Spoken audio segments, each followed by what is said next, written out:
ایک ایک ادا اللہ کو جس کی عزیز ہو، جس کی ہر گفتار پر اللہ کی نظارت ہو، جس کے ہر کردار پر اللہ کی نظارت ہو، جو ریت اور کنکر بھی پھینکے تو کہے اللہ کہ میں نے پھینکے، جو اگر ایک لفظ بھی بولے تو کہے اللہ کہ میں نے کہلوایا ہے۔ جس نبی کی زندگی منظر الہی ہو، سلوات پڑھیں محمد،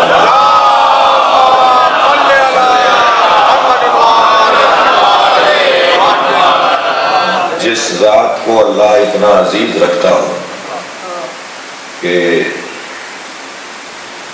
حسان ابن ثابت نے تو رضی اللہ تعالیٰ عنہ بڑا حسین ان کے کلام میں، ان کی نعت میں ایک جملہ ہے کہ اس کا مفہوم یہ ہے، نعت کبھی تفصیل سے مکمل سنائی جائے۔ فرماتے ہیں کہ اللہ نے اے مصطفیٰ تمہیں خلق کرتے ہوئے تم ہی سے پوچھا کہ کیسا بناؤں، تم بتاؤ کہ تمہیں کیسا بناؤں۔ تو جس کی زلفیں بھی اللہ کو عزیز ہوں، جس کی بھویں بھی اللہ کو پیاری لگیں، جس کا قد مبارک بھی اللہ کو عزیز ہو، عزیزان گرامی یہ مکمل ذات معجزہ ہے۔ میں اپنے الفاظ میں کہوں گا تو وزن ہی نہیں رہے گا۔ علی سے پوچھتے ہیں کہ نبی کیا ہے؟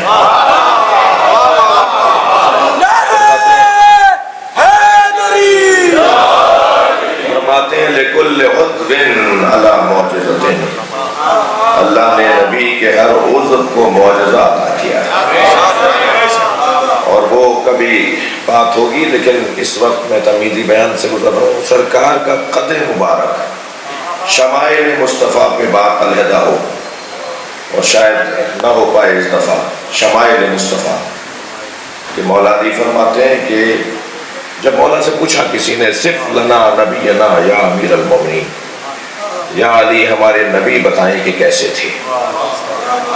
اچھا عجیب حسن ہے کہ جو پوچھ رہا ہے اس نے نبی کو دیکھا تھا، پوچھنے والا وہ صحابی محترم ہے جس نے خود نبی کو دیکھا تھا، مگر بھائی دید بھی تو مختلف ہے، دیکھنے والا بھی تو مختلف ہے۔ تراہم ینظرون الیک وہم لا یبصرون، قرآن کی آیت تو بڑا ایک عجیب پیغام دیتی نظر آتی ہے۔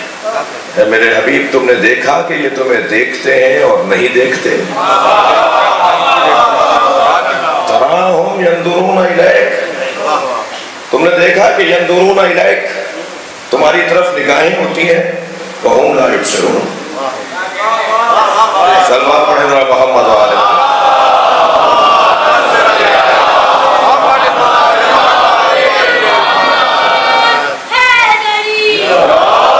ہر نگاہ تو ایک جیسی نہیں ہے، دید کا اختلاف ہے۔ کتنی چیزیں ہیں جو ہمیں کچھ نظر آتی ہیں اور ہوتی کچھ اور ہیں،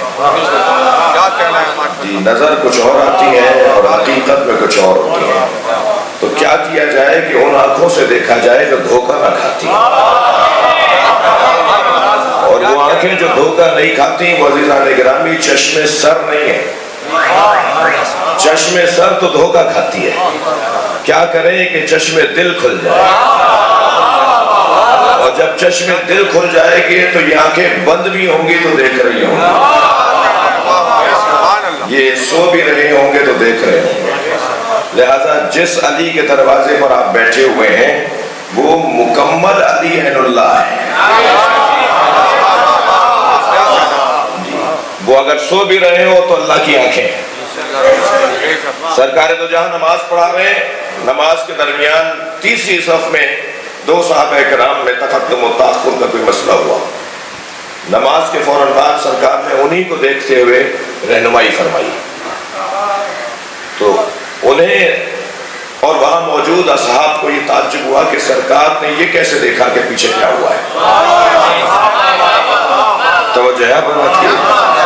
تو تعجب سے کسی نے جب پوچھا تو فرمایا ہم جیسے آگے دیکھتے ہیں ایسے ہی پیچھے بھی دیکھتے ہیں۔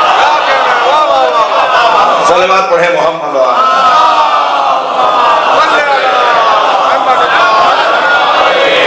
اس سے بہتر اور بلند صلوات پڑھیں۔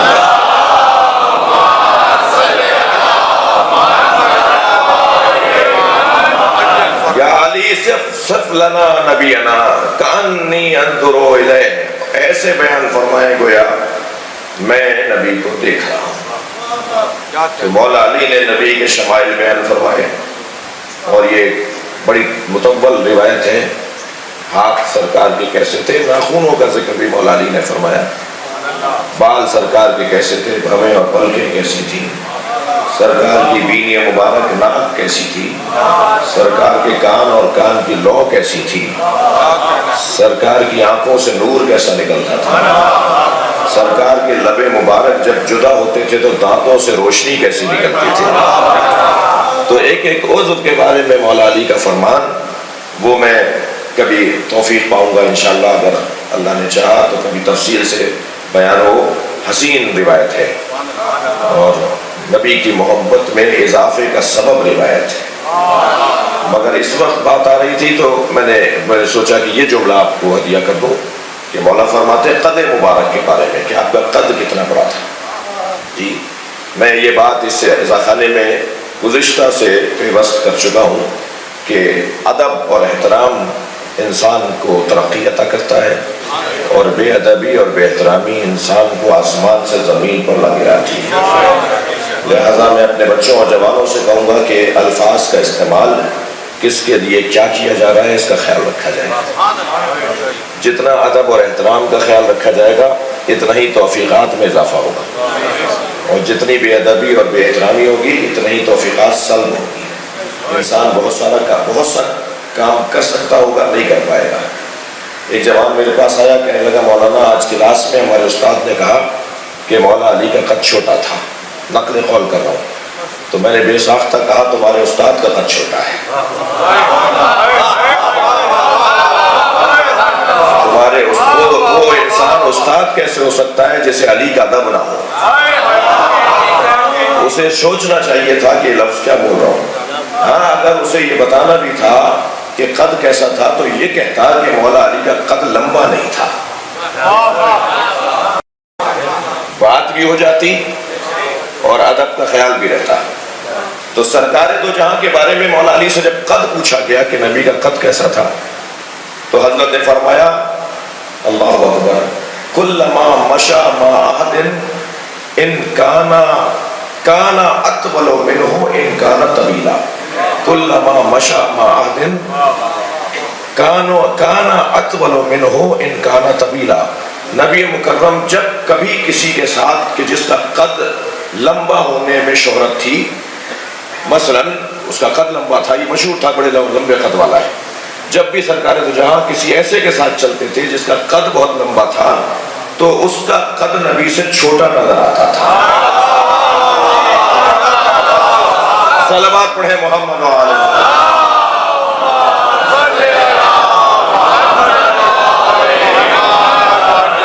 تو جس نبی کے ایک ایک عمل کو اور ایک ایک ادا کو اللہ یاد کر رہا ہو، یعنی حد ہے کہ اس نبی کی زندگی میں آنے والے سالوں کی قسم اللہ کھا رہا ہے۔ یہ والا اثر کیا ہے؟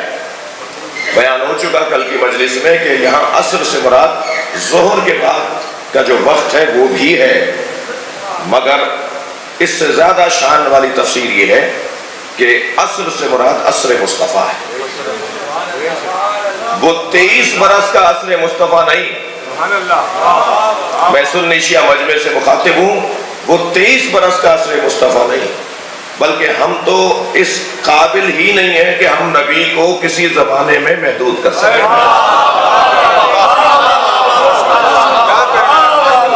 23 برس کا نبی نہ ڈھونڈو، بلکہ اگر ظاہری حیات طیبہ پر ہی جانا ہے تو 63 برس تک دیکھو، نبی جب سے دنیا میں آئے کم سے کم تمہاری نگاہوں میں نبی ہونے چاہیے، اور اگر نگاہ مصطفیٰ اور نگاہ مرتضیٰ سے دیکھا جائے تو یہ اس وقت بھی نبی تھے جب آدم کی خلقت نہیں ہوئی تھی،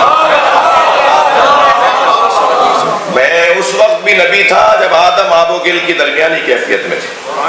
اور عزیزان گرامی، بڑے بڑے دعوے کرنا بہت اچھی بات نہیں ہے، لیکن مکمل کوشش ہوتی ہے ہماری کہ جو بھی بات یہاں سے کی جائے وہ کسی اختلافی موضوع پہ نہ ہو، یعنی اس کا حوالہ، اس کی سند اس انداز سے پیش کی جائے، یا کم سے کم ذہن میں ہو کہ اگر کبھی کسی کو کوئی الجھن ہو تو ہم دے سکیں کہ یہ نظریہ صرف شیعہ اور ایک خاص مکتب کا نظریہ نہیں ہے، بلکہ یہ مفاہیم دونوں طرف اور تمام مکاتب فکر میں کہ بزرگوں نے بیان کیے ہیں۔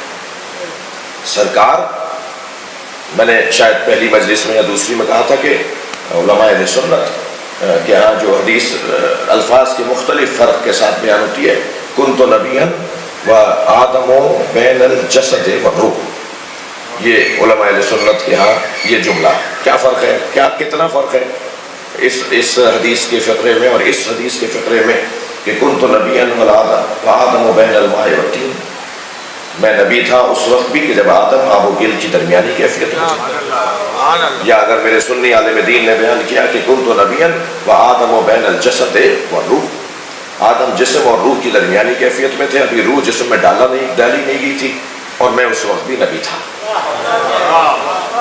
تو سرکار دو جہاں کی نبوت کی بحث جو ہے وہ 23 برس نہیں ہے، اور یہاں کیونکہ میں عوامی خطیب ہوں، بچہ بھی مجھ سے کچھ سیکھنے آیا ہوگا، اگرچہ میں اس قابل نہیں ہوں کہ کچھ سکھا سکوں، لیکن شاید کوئی جملہ اس کے کام آ جائے۔ اگر کوئی آپ سے زیادہ بحث کرے نا کہ نبی ہمارے 40 سال کے بعد نبی ہوئے، 40 سال کی عمر تک وہ نبی نہیں تھے، عزیزان گرامی، تو اسے ایک موٹی سی بات یہ کر دیا کرو کہ تمہیں آنے میں 40 سال دیر لگی ہے، وہ 40 سال صلوات پڑھیں محمد و آل محمد۔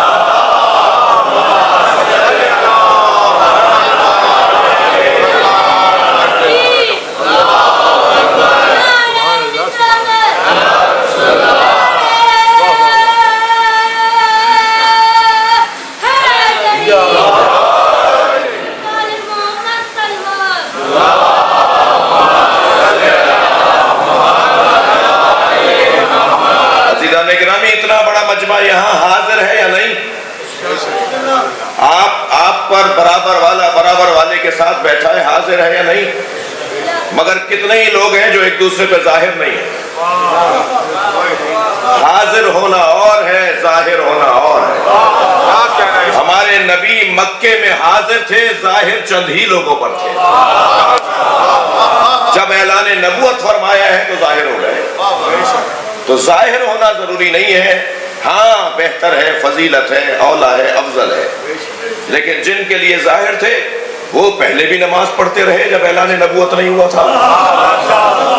لہذا حضرت عبد المطلب فرماتے ہیں، حضرت عباس ابن عبد المطلب فرماتے ہیں کہ میں اکثر دیکھتا تھا کہ میرا بھتیجا خانہ کعبہ کے اندر ایک انداز اپناتا تھا، قیام کچھ دیر کے لیے، پھر آدھا خم ہو جاتا تھا اور پھر سجدے میں چلا جاتا تھا، اور جب وہ قیام کے لیے تکبیر کہتا تھا تو علی اس کے پیچھے آ کے کھڑے ہو جاتے تھے، اور علی کے پیچھے خدیجہ الکبریٰ کے کھڑی جاتے تھے۔ یہ نماز جماعت پڑھتے تھے، یہ تو بعد میں نماز کا حکم آیا ہے، تو مجھے کہنے دیجئے یہ نماز کا حکم امت کے لیے بعد میں آیا ہے، مگر جو وہاں سے پڑھ کر آئے وہ وہاں بھی نمازی تھے اور یہاں بھی نمازی تھے۔ صلوات پڑھیں محمد و آل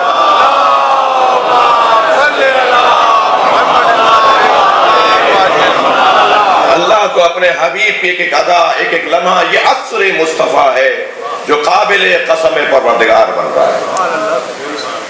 کل کی مجلس کے بیان سے آج کا بیان یوں جڑے گا کہ حضرت ابراہیم، حضرت اسماعیل، حضرت یوسف علیہ السلام، حتیٰ تمام انبیاء کرام نے نبی کے زمانے کو بنایا ہے، جی تیاری کروائی ہے، ہر امت کو اس کے نبی نے بتایا ہے کہ آخری زمانہ کیسا ہوگا۔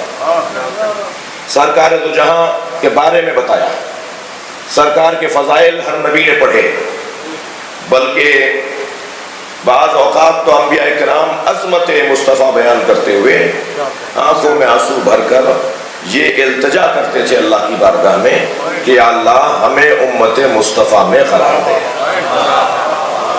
یہ کم عظمت نہیں ہے امت مصطفیٰ میں ہونے کے حوالے سے۔ حضرت آدم نبی کا ذکر کرتے رہے، حضرت نوح نے نبی مکرم کا ذکر کیا، اور یہ زمانہ وہ زمانہ ہے جو شروع ہونے سے پہلے یاد کیا جاتا رہا، اور یہ وہ زمانہ ہے جو ظاہری طور پر ختم ہو جانے کے بعد بھی آج تک یاد کیا جا رہا ہے اور قیامت تک یاد کیا جاتا رہے گا۔ تو اس زاویہ نگاہ سے اگر آپ دیکھیں تو عصر مصطفیٰ کا نہ آغاز ہمیں سمجھ میں آتا ہے، نہ عصر مصطفیٰ کا اختتام ہمیں سمجھ میں آتا ہے۔ یعنی تاریخ بشریت میں جو حاکم زمانہ ہے، جو حاکم یاد ہے، جو حاکم ذکر ہے، وہ سرکار کا ذکر ہے۔ وَرَفَعْنَا لَكَ ذِكْرَكَ، ہم نے آپ کے ذکر کو بلند کیا ہے۔ توجہ چاہوں گا عزیزوں، کسی کا ذکر بلند نہیں ہو سکتا جب تک اس کا کردار بلند نہ ہو۔ تھک کر نہیں سنیں گے میری باتوں کو، اندازہ ہے کبھی کسی کا ذکر بلند نہیں ہو سکتا جب تک اس کا کردار بلند نہ ہو۔ اور کسی کا کردار، صاحبان دقت لوگ بیٹھے ہیں، سیاسی اور سماجی معاملات کو جاننے والے بیٹھے ہیں، کسی کا ذکر بلند نہیں ہو سکتا جب تک اس کا کردار بلند نہ ہو، اور کسی کا کردار بلند نہیں ہو سکتا جب تک کہ اس کی فکر بلند نہ ہو۔ فکر کردار کو بناتی ہے اور کردار ذکر کو بناتا ہے، اور اگر یہ طے ہو گیا کہ ذکر کردار کی بنیاد پر بنتا ہے اور کردار فکر کی بنیاد پر بنتی ہے تو دنیا کو کوششیں کرنے دیجئے، یہ ذکر مٹنے والا نہیں ہے۔ صلوات پڑھیں محمد و آلہ